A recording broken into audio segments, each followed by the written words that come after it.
zangu wafanya biashara na wajasiriamali, kwanza napenda nimshukuru Mwenyezi Mungu kwa kupata fursa hii leo kuja katika soko letu hili la Mwanakwerekwe.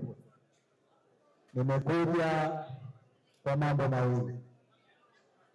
La kwanza, nimekuja kupata maelezo yenu juu ya biashara zinavyokwenda hapa.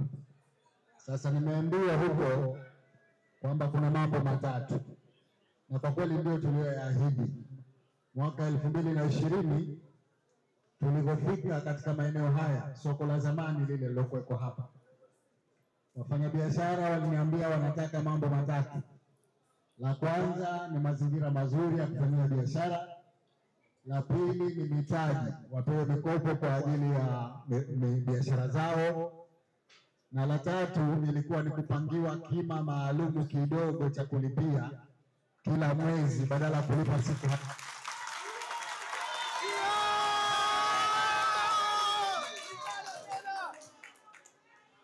Sasa tunamshukuru Mwenyezi, tunakuja tena mwaka 2025. Ile maeneo mazuri ya kufanyia biashara, mazingira mazuri ndio haya, soko la kisasa kabisa, tumetimiza tulichoahidi. Mitaji kwa wafanyabiashara tumetoa zaidi ya shilingi bilioni 96 kwa wajasiriamali mbalimbali. Tunatambua kwamba kuna ambao bado hawajapata, lakini kipindi kijacho tunaongeza fungu hilo ili muweze kupata wengi zaidi.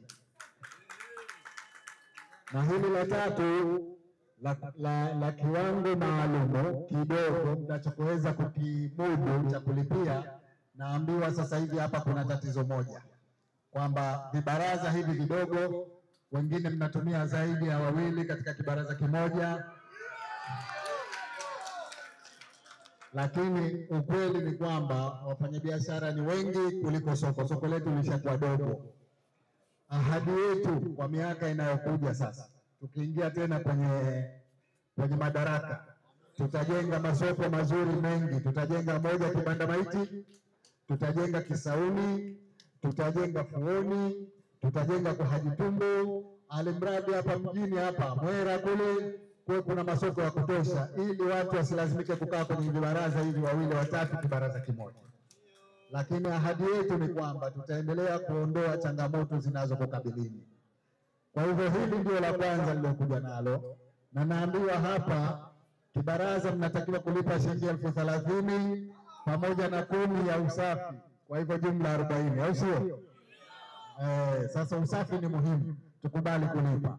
Lakini ukweli ni kwamba tukiendelea kujenga masoko, na moja linakamilika Mombasa pale, tutaweza kuhakikisha kwamba tunaweka bei nzuri zaidi au kodi nzuri zaidi ili muweze kuimudu kama mlivyoona.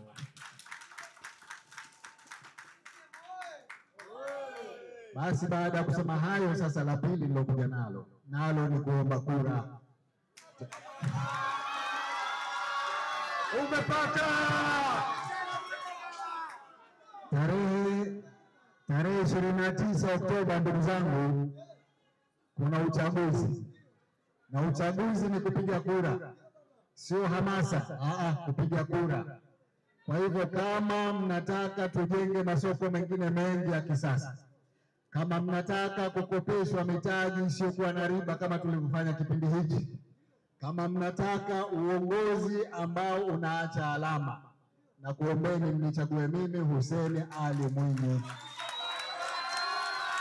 Una mpinzani. Ili tuendelee kushika madaraka, tuendelee kuleta maendeleo.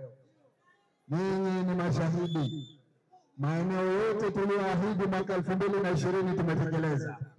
Masmini, ndugu zangu, si mmeyaona? Mabarabara si mmeyaona? Mahospitali si mmeyaona? Viwanja vya michezo si mmeviona? Masoko si mmeyaona? Mkinichagua tena yatakuja mara 2 ya hayo. Mtani tena, mtamimba Oktoba. Kwa hivyo naomba tarehe 29 asibaki mtu, na soko hili lifungwe kwanza mpaka tupige kura, alafu tutakuja kufanya biashara. Baada ya kura tunakuja kufanya biashara, lakini tupige kura kwanza, na kuombeni mwachague wagombea wote wa Chama cha Mapinduzi. Baada ya kunichagua mimi, msimsahau mama yetu rais, mgombea wa urais wa Jamhuri ya Muungano wa Tanzania, Mama Samia Suluhu, naye amefanya mambo makubwa kule bara. Naomba kura zenu kwake. Lakini naomba mwachague wabunge wote, wawakilishi wote na madiwani wote wa Chama cha Mapinduzi. Asanteni sana kwa kunisikiliza. Mungu akubariki nyote. Asanteni sana. Amin.